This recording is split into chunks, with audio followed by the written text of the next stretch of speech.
What is up, everybody? Back with another top 10 here today. And as you can see, once again, I'm joined by Mr. Pete Pardo from Sea of Tranquility. Pete, what's up, dude? Thanks a lot for coming back on. What's up, Bryce? Happy to be here. Hi, everybody. How's it going? Good to be back with you once again, talking singers, man. I always like Yeah, talking about singers, metal singers, hard rock singers, prog singers, doesn't matter. So many good ones. So uh, many good ones. of course. And last time we did hard rock singers, our top 10. So I figured we would do top 10 metal vocalists as well. And I was talking to Pete about this before in the comments of the other video. It was clearly labeled hard rock. We get like 100 comments. Where's Rob Halford? Where's this guy? So we'll be talking about some of those guys here today. And without further ado, we're going to kick it off with Pete's number 10. Cool. So as Bryce and I were talking about before we started here, I had a huge list, and there were some guys which I knew had to be in the top 10, especially the upper part. But then like putting the second half together was a little challenging. And then where you put them, right? I tried not to get too hung up with where they sat on this list, and ultimately it's like if they make the top 10, it means I really love them. So my number 10 is John Arch, formerly of Fate's Warning, who, the weird thing about John is like, he was on those first couple of Fate's Warning albums, which are legendary in my opinion. And then he left the band to be replaced by Ray Alder, who has also been spectacular, and he just misses my list. But John didn't do anything for so many years, and now he's been working with Jim Mathios again and Arch Mathios, and proving that he still has all the pipes that he did way back in the 80s. And I guess, taking all that time off and really not singing for so many years, he could go out tomorrow and tour and sing full time, and he still sounds as good as he did when he was in his 20s. So what an amazing voice. I know some people, he is, for some, because his voice he's got that upper range, that high pitched voice. Some are not into that. Some think he's, got the godly voice. I'm of that opinion. I think he's just absolutely amazing. And I wish we've had more from him over the years. But you know what? If you got like 5 or 6 albums and that's all you got, that's good enough for me to get him in my top 10. So there you have it. My number 10, John Arch. Awesome. Great pick. So my number 10, there was a couple people I was debating on, of course. It's hard to narrow it down, but I'm going to go with Leather Leone at number 10. This is her album from 2018, Leather 2. And like you said, she's someone who was gone for like 20 years. So her voice is really fresh today, but that classic Chastain stuff is amazing. Her 1989 solo album, Shockwaves, is awesome. And that's like, I'd say if you're not familiar with anybody watching isn't familiar with her, go listen to the song. It's called In a Dream, about 2 minutes, 17 seconds from her solo album in 89. Just hits an amazing high note and just has a really good, powerful voice. I've always kind of thought of her as like the female version of Ronnie James Dio, has that same kind of vocal delivery and style, but just awesome singer that I wanted to include, super underrated. So that is my number 10, Leather. Yeah, it's a good pick. When I was your age, I was heavily listening to those early Chastain albums that she was on. I mean, that was like a big deal, right? Because that was the time where all the shrapnel stuff was coming out and all these shredder guitar players. And, Dave Chastain was one of the few from that era who actually had vocals in a lot of his albums. And, here it's like all of a sudden, oh, he's got a chick singer. And wow, listen to her, right? Just ripping it up. So, yeah, that's a really good choice. Really good choice. Cool. My number 9. My top 10 could not be complete without the Mountain King himself, John Oliva from Savatage.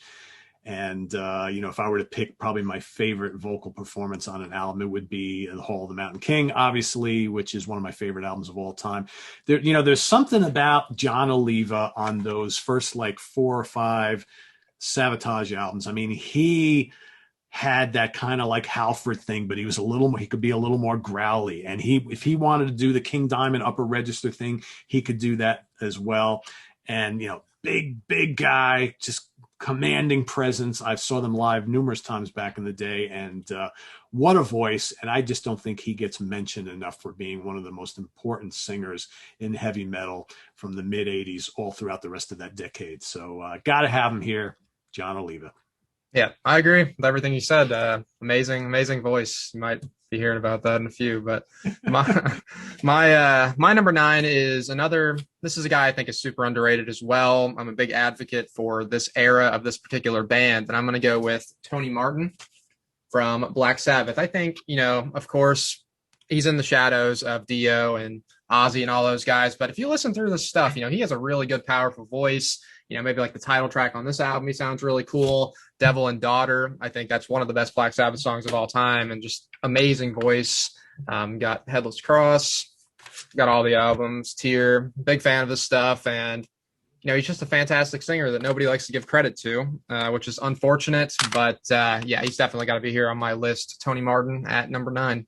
Yeah, I always loved Tony. Unfortunately, he sang on a lot of those Sabbath albums that nobody really seemed to care about at the time, which is unfortunate because I think those were all very strong. And, you put him in another band around that same time, and, maybe we look back on Tony Martin a little bit fondlier. Well, for the non-Sabbath fans who already know, I think like more of the mainstream type folks would probably have remembered him a little better. I don't know. I as much as I love those albums, I sometimes wonder if had Tony hooked up with another band and done something that was not Black Sabbath, if he would have been, looked at a little bit differently. I don't know. A great singer. Absolutely. Yeah. Great singer, great funk man. Good choice. My number 8, I am going to go with Mr. John Bush from Armored Saint, also from Anthrax for a number of years as well. John Bush is one of those guys that I saw Armored Saint a couple of years ago, probably about 3 years ago, I think, and I hadn't seen them live in a long time. And I was amazed how well this guy's voice has held out over the years. I mean, he is still a house of fire on stage, and he's got a very unique sound, very unique voice. He doesn't sound like anybody else. And I grew up on those classic Armored Saint albums, and I still love their new music. And I seeing him live just affirmed my love for his voice. I mean, A Symbol of Salvation, Delirious Nomad, the first album, the 2 most recent albums are terrific as well. He, quite frankly, he was like a shot in the arm for me joining Anthrax, where at a time where I was kind of getting tired of Anthrax. And I was like, you know what? It's like I just kind of grew away from that band, and then he joined, and I was like, wow, this is pretty cool. He's like injecting new life into this band. And, that didn't last for too long. And then Joey comes back, but I still think that John has one of the most original voices in all of heavy metal. And he's another guy who just kind of had to be on this list. Yeah, good choice. That first Anthrax album with him is awesome. Symbol of Salvation I like a lot too. Yep. But cool. So my number 8 is John Oliva, one you just talked about, and got Hall of the Mountain King on cassette tape right here. Wow. Yeah, I collect it all. I don't know why, but I just do. But awesome stuff. His voice, as you said, love. He has a really cool, unique sound. Really powerful. The little screams he does. He hits the highs sometimes. Just really beast singer. His brother was an amazing guitar player.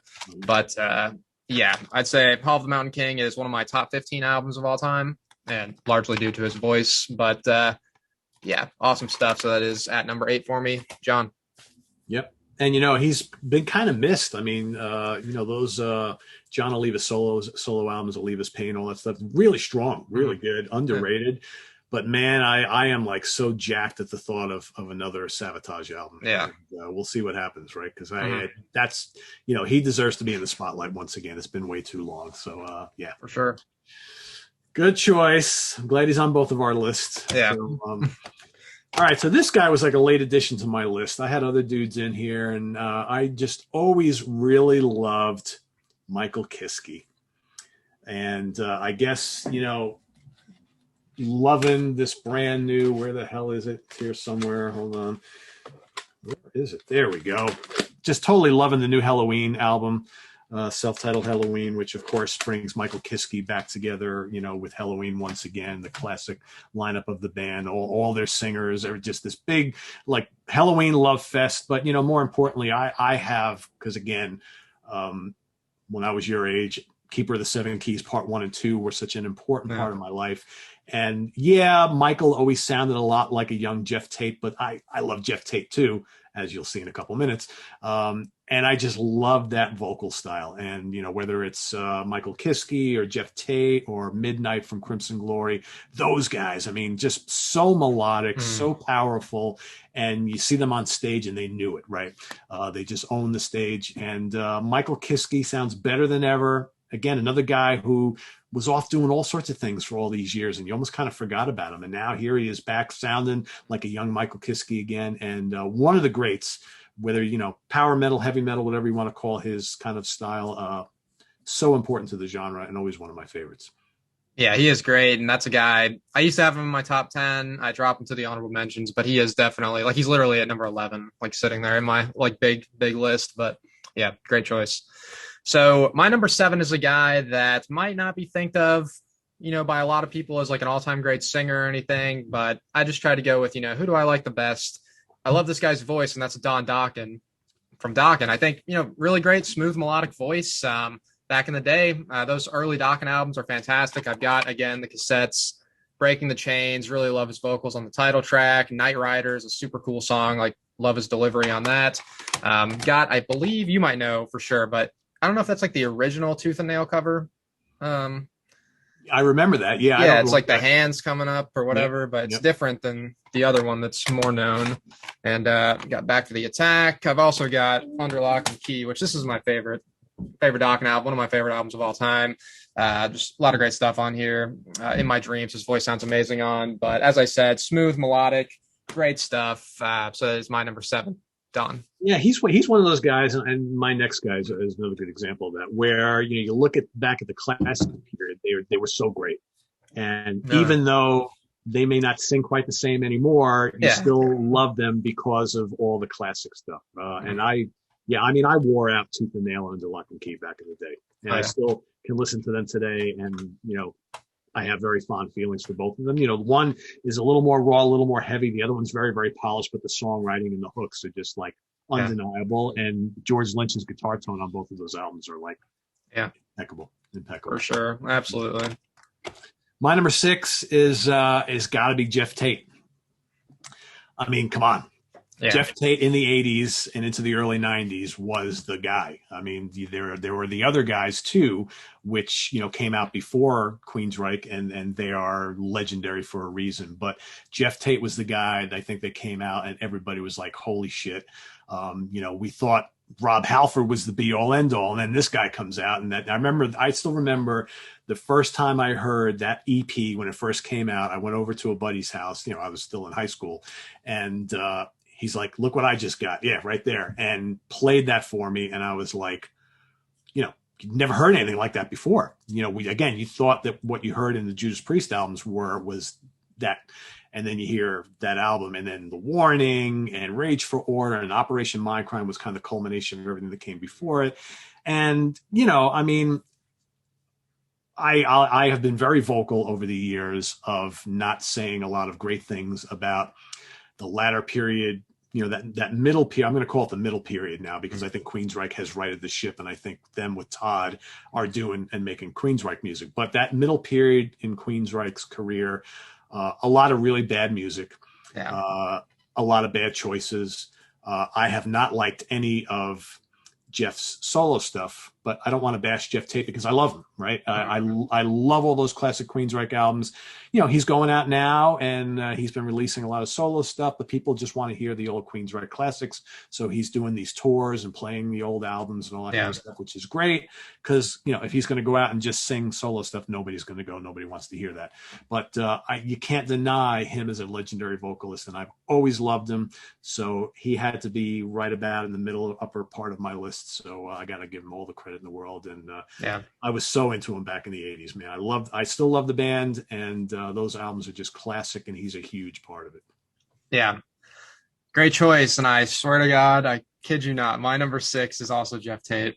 I got it written down from before we started the friggin' show. But yeah, all I got to say, a couple words here. Live in Tokyo, 1984. If anybody's questioning his voice, go listen to that performance. It is amazing. Queen of the Reich, the high screams he hits. Take Hold of the Flame is one of my favorites from that performance. Just amazing stuff. And some people have said he can't sing these days anymore. And I don't know if it's sometimes he sings bad, but when I saw him right before coronavirus hit, that was the last concert I saw. He still sounded awesome. Did the full Rage for Order and Empire album. So I'd still recommend to go see him live if he comes through your area. Just one of the all-time great powerful voices. As you said, Jeff Tate at number 6 for me as well. Yep. Cool. All right, my number five. I'm going to go to someone who's definitely on the more recent end of things. Killer singer. He's done just as much metal as he has hard rock. I almost didn't put him on this list because a lot of his stuff has been more on the hard rock end of things, but enough of it has been metal. So I think that he deserves to be here, and he's got an amazing voice. Jorn Lande, who's played with a lot of bands. He's got his band Jorn, and he is, to me, he is like, if you take classic Ronnie James Dio and classic David Coverdale and put them together, out comes Jorn Lande. And man, is his voice good. And he's, like I said, he's played in a lot of different bands. He was in Master Plan, Arc. I mean, he's just been all over the place, and he's basically been doing a solo thing for quite a while. But his solo band, Jorn, again, bridges that gap between metal and hard rock. It's very metallic, and just, man, his voice is so good. And he's the guy that I've long said, if Tony Iommi ever wanted to resurrect Black Sabbath again, or do something again, and it would not be with Ozzy or it would not be with Glenn Hughes, I would love it to be with Jorn Lande, because for that Ronnie James Dio tribute show, he actually came out and played with Geezer and him and Vinny, and was the voice of Ronnie on some of that stuff and did a great job. So yeah, he's my number five. Love him. Love him. Love him. Awesome. So my number five is one that, I'd say people love or hate him. It's not everybody's cup of tea. That is King Diamond. Dude, this guy's voice, his range is incredible, the falsettos and whatever he hits. But I love all the different, voices he sings in. It's awesome to listen to because it's, of course, he's telling stories. It's like you're listening to a horror movie. Yep. But Time, as I did the ranking with you a while back, this is my favorite Merciful Fate album. Love 9 as well. Got all big stack of his first couple of solo albums, which are great. Fatal Portrait, The Eye is my favorite, but yeah, everybody knows King Diamond. Great high soaring voice. So that is my number five. And the epitome of a great frontman. Oh yeah, he is. Really brings some new stuff to the table, right? I mean, let's be frank. I know guys like Alice Cooper and whatnot were the first, some of the original guys to do the kind of like the shocking frontman type of thing. Yeah. But I mean, I think King just kind of took that to a way another level, and just all those different voices and stuff. Yeah, it's a great choice. I had a feeling he'd be in your list. Yeah. My number 4, gotta have him, from Iron Maiden, Mr. Bruce Dickinson. Just, again, the prototypical heavy metal singer. He's just kind of done it all. His voice still holds up well all these years later, all these tours yet later. I mean, just amazing what he's contributed to heavy metal over the years. And I still remember the first time I saw Maiden with him, and,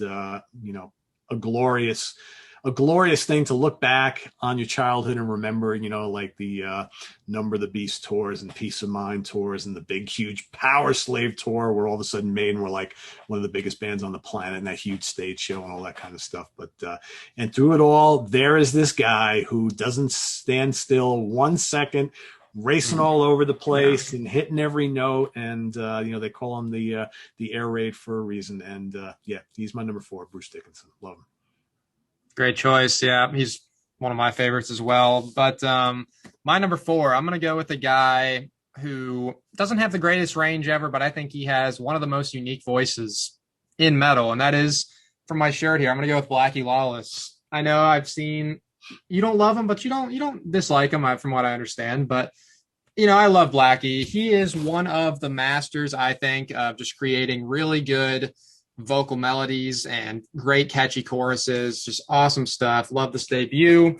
Got Inside the Electric Circus, which, songs on here are just super catchy. Restless Gypsy, I think, is one of their best songs easily, and his voice just sounds amazing on it. The title track from Still Not Black Enough, I think, is another one that's just really good and haunting, dark feel to it. But yeah, he's always been one of my favorite voices. So he's got to be high up for me here at number 4, Blackie. Definitely a unique voice. Yeah, without a doubt. I mean, there is nobody ever on this planet who sounds like Blackie Lawless, right? Yeah. Yeah. Cool. Yeah. I mean, I don't know what it is. I probably had more people ask me about Wasp in all the years I've been doing this than any other band. Yeah. And it's like, I mean, I had those first couple of LPs back in the day, and I saw them live many times, and they're just one of those bands, Bryce, that just never really clicked with me 100%. Didn't dislike them. Yeah. Never loved them. And it's just like, and I never listen to them anymore. I don't know. But I totally understand why people dig them, because they are a very unique band, very unique singer, the whole, everything about Wasp is very, very different. And they were kind of, in that time period, kind of growing up during that time and being in my late teens and early 20s when Wasp were fairly big, they really didn't kind of fit in any of those camps, right? It's like, there were some people like, oh, they're just one of those hair metal bands. They're a bit heavy. They're not a thrash band. They weren't, they were kind of there doing their own thing. And that's, got to give them credit for that, right? Of course. So my number 3, another more, recent guy, recent being the last like 25 years, who I think is a tremendous talent. He's a hell of a nice guy. I've met him on numerous occasions, and I absolutely love the band he's in. And he just, he is another epitome of a guy who, when you see him on stage, he's the man. Russell Allen from Symphony X. What a voice. Good songwriter, just tremendous performer. And he could do very catchy stuff and more melodic. He can get angry, and at times he almost gets this like early Ronnie James Dio intensity. But man, he's just a house of fire. And I'm an enormous Symphony X fan, and one of the reasons why is Russell Allen. I think him and Michael Romeo together make one of the best kind of duos in metal. You got the voice, the guitar player, and the guitar player, writes all the arrangements and stuff like that, and most of the lyrics. But Russell helps out here and there as well. And just, such a force of nature. And he has been one of my favorite singers of the more contemporary crop, I guess, over the last like 20, 30 years. So he is my number 3, ranking pretty high, but I love him. Awesome. Yeah. Good choice. And I got another one you just recently talked about. I'm going to go with Bruce Dickinson, of course. I mean, love these 2 albums, but my favorite has always actually been Somewhere in Time. Love this, Caught Somewhere in Time, his voice, it's very powerful, almost like operatic at times, just the way he draws out his notes. Very cool, very powerful. Looking at this, Deja Vu has always been one of my favorite songs by Iron Maiden, just super great, underrated stuff. But love Bruce. I mean, it's freaking Bruce Dickinson. I think the vast majority of people probably agree that he's one of the all-time greats. So he's up high on both of our lists. Yep, absolutely. And a guy that I'm sure is going to be on both of our lists as well, coming in for me at number 2, Mr. Rob Halford from Judas Priest. Gotta be. I mean, Judas Priest has been a part of my life for a long, long time. And, a big reason of that is Mr. Halford. He has just been a mainstay in this band. Other than those bunch of years that he was apart from them, he's another guy who just is like on another level. I mean, he has done things on some of these Priest albums, and if you've seen him live, either back in the 70s or the 80s or even now, he's just doing things that a lot of guys half his age can't do. Yeah. And you got to respect him for that. And he is all about heavy metal, and a tremendous nice guy. I had I was able to interview him a year ago, and I was just absolutely thrilled. It was probably one of all my years of talking to rock stars and non-famous ones, famous ones. I literally was shaking from nerves before I talked to him, because it's like, this is one of my childhood idols, right? And he's just a regular person, just like all of us. And just, man, such a great singer, whether he's doing the cool mid-rangey stuff or whether he's shrieking to the heavens, he's just amazing. And if it wasn't for my number 1, Rob would be there, but he's an amazing, highly rated number 2. He deserves every bit of it. So Rob Halford for me. Yeah, he is amazing, and I already know we got the same top 2, but mine are switched. I've got Ronnie James Dio at number 2, but Rob, as you said, super powerful, and some of the stuff he did outside of Priest, like he just sounds really powerful on like Into the Pit, that from that first Fight album is just ridiculous. Resurrection, the title track from that album. But so my number 2 is Ronnie, and he's been the singer on some of the most legendary albums of all time. 3 different super legendary bands, which is very impressive. I'll go back to this cassette first. Dude, Long Live Rock and Roll. This is one of my favorite albums from the 70s. And then, of course, Heaven and Hell, which is my favorite Black Sabbath album. Just so good on these albums. And then, of course, Holy Diver. Like, dude, who has that resume? Like, you sing on those albums. That's ridiculous. Super powerful, amazing voice. Another one of my favorites is Dream Evil. Dream Evil, yeah, awesome stuff. And I'm sure you're gonna talk more about it right here, but yeah, he is my number 2. So yeah, he's my number 1. I mean, it's hard, when you get to be my age and you look back on your kind of life-loving music and artists and musicians and whatnot. There's always like a handful that really have moved you the most, either based on songs or albums or, number of times you've seen them live and all that kind of stuff. And I mean, you hit the nail on the head. He's been a part of these 3 great legendary bands, all 3 of which have meant the world to me. And if I had to take to my grave like 3 albums, and you were to say, well, you can only have 3. If I were to choose Rainbow Rising, Heaven and Hell, and Holy Diver, I'd be okay with that. Yeah. And who's singing on all 3 of those albums? Yeah. Ronnie James Dio. Whose death in the last decade hurt me and moved me the most? Ronnie James Dio's. I mean, literally, I was beside myself with just despair for weeks. And still today, I go and I listen to certain albums and songs that he performed on, and I get emotional because I just, here's a guy who everybody you talk to, I've talked to so many people who are in the music industry who knew him, who have said nothing but amazing things about him, what a great human being was. And I never had the opportunity to meet or talk to him. And I wish so badly that I could have. I'm getting emotional already. And it's just, his music has meant so much to me. And I tell you, one of the highlights of my life going to see concerts was being in Radio City Music Hall to see Heaven and Hell when they recorded the DVD, Blu-ray, and the live albums. I was in Radio City Music Hall, and that was one of the most magical evenings ever because, for the first time I got to see those 4 guys back together again since the Mob Rules tour. I didn't get to see him on Dehumanizer for various number of reasons. So, and just hearing the love between every song when, 12,000 people or however many people Radio City fits chanting Ronnie, Ronnie, Ronnie between every song. And you could see the look on his face, how much he was appreciating the love. And he sounded great. And this was a guy in his late 60s who was still killing it every night. And then, man, a couple of years later, he's gone.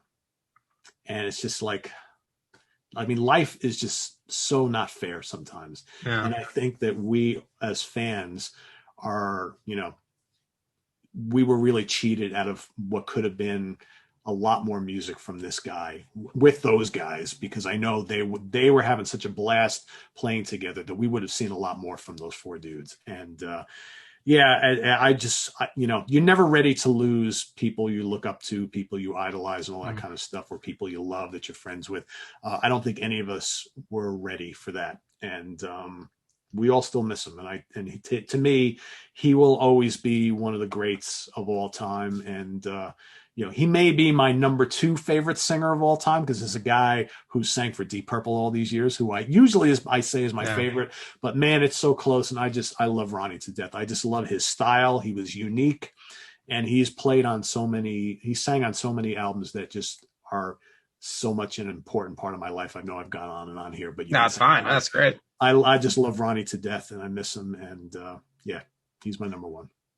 Yeah, that's probably the top guy. I'm going to be just super sad about never getting to see live because there's a lot of them that you haven't. Oh man, passed away. Because I'm 24 and he passed away 2010, so I was kind of right on the edge. Young. Yeah. So yeah, it sucks, but yeah, as I said before, my number 1 is Rob Halford. It's really close, but I've always leaned towards Rob Halford, maybe just overall because Judas Priest is my second favorite band. Painkiller is my second favorite album ever. I've got that on cassette tape as well. Just super powerful. His voice crazy on this. That opening scream on Ram It Down, dude, just amazing stuff. And I've also got, just showing off all my cassette tapes here in this video, Defenders of the Faith. But I've got this too. One of my favorite live albums. Some of his performances on this. I don't know if it's true or not, but I've heard people say that he re-recorded some of it in the studio or something. Yeah, I mean, the rumor or the facts has it that when they performed that show live in Japan, he had the flu. Okay. So when they went back to listen to all the recordings, he kind of sounded like shit. He was very unhappy with it. So apparently the bulk of his vocals were re-recorded in the studio. But everything else is pretty much as it happened that night. I don't really care. I mean, either way, it's still him singing. Like, it's amazing. So yeah. So some of these, like the Green Menelishi, that's just amazing on here. And I'd say Diamonds and Rust as well. I don't know if that's Diamonds and Rust on here. That's amazing stuff. But those are now all the ultimate renditions of all those songs. That's basically what has resulted from that live album. Yeah, just amazing stuff. And Rob, as we both agree, is just amazing, one of the best. And for me, he is my favorite. And that wraps up the list for both of us. You got some honorable mentions you want to list off real quick? Oh, do I? Yeah. All right. So my honorable mention list is pretty long. I'll blaze through them. Ralph Sheepers from Primal Fear. Love him. Ray Alder, who I mentioned before from Fate's Warning. Michael Ackerfeld from Opeth. Now, I know Opeth's music nowadays is not really considered metal anymore, but they have such a history in metal, death metal, progressive metal. I wanted to include an amazing singer, whether he's growling or clean vocals. Matt Barlow from Iced Earth. Tim Ripper Owens, also from Iced Earth and a million other bands. ICX Vortex from Bork Nagar, Dimmu Borgir, Arcturus, all these other bands. Devin Townsend. Todd Latore, currently in Queensryche, Biff Byford from Saxon, Chuck Billy from Testament, Bobby Blitz from Overkill, Eric Knudsen from Flotsam and Jetsam, Jacopo Mealy from Tigers of Pantang, Rasmus Anderson from Diamond Head, Tommy Jatson from Amorphous, and finally, I want to mention the late, great Ray Gillen from Badlands and briefly in Black Sabbath and whatnot. So there you have. There's so many. I could have gone on and on and on. So many. Awesome. So for me, I've got a lot of the same ones. One I want to list right here is Steve Grimmett from Grim Reaper. Yeah, great singer. Yep. Awesome singer. As you said, Eric A.K. Love. He's always been one of my favorite singers in thrash. Him and Mark Osageda from Death Angel. Oh yeah, he's quite good as well. Yep. Really love both of those guys. A newer guy that I don't know if you've heard him. I think you probably like this band and this guy's voice a lot. It is the guy from Holy Grail, James Paul Luna. Not heard that. No. Yeah, really good stuff. I don't know if he's been like a full-time touring guy with Gus G in the past. I'm pretty sure he's done some shows with him as his singer, the former Ozzy Osbourne guitar player. But I'm looking through my stack of stuff. Michael Kiske, as you said, Sebastian Bach. He used to be in my top 10, just fell out barely. He's got an amazing voice. Mike Vasquera. Love this Obsession album, Methods of Madness. Love the first album he was on with Loudness, Soldier of Fortune. That's one of my favorite albums by them. Got Jugulator on CD, Tim Ripper Owens. Yep. Awesome. Matt Barlow, as you said, this is probably my favorite live album of all time. Oh, it's amazing. Yep. Amazing, dude. So good. But yeah, I think that's all of my honorable mentions. So as we well. both forgot. It just came to me. We both forgot, and we cannot not mention the late, great Warrell Dane. Warrell Dane, yeah. From Nevermore and Sanctuary. I mean, quite frankly, I could have, if I would have remembered him, he could have been in my top 10 easily because, man, that guy. Oof. A couple more I've got real quick. Midnight, Lizzie Borden, and Sabina Klassen I want to mention because she's one of the earliest like girls that was growling like that super heavy, extreme guttural stuff. But that wraps it up for me. And again, Pete, thanks a lot for coming on. This was great. You got it. Fun as always, Bryce. Of course. And everybody watching, let us know what you thought and give us your top 10 in the comments. Until next time, thank you for watching. Thanks, everybody. Take care.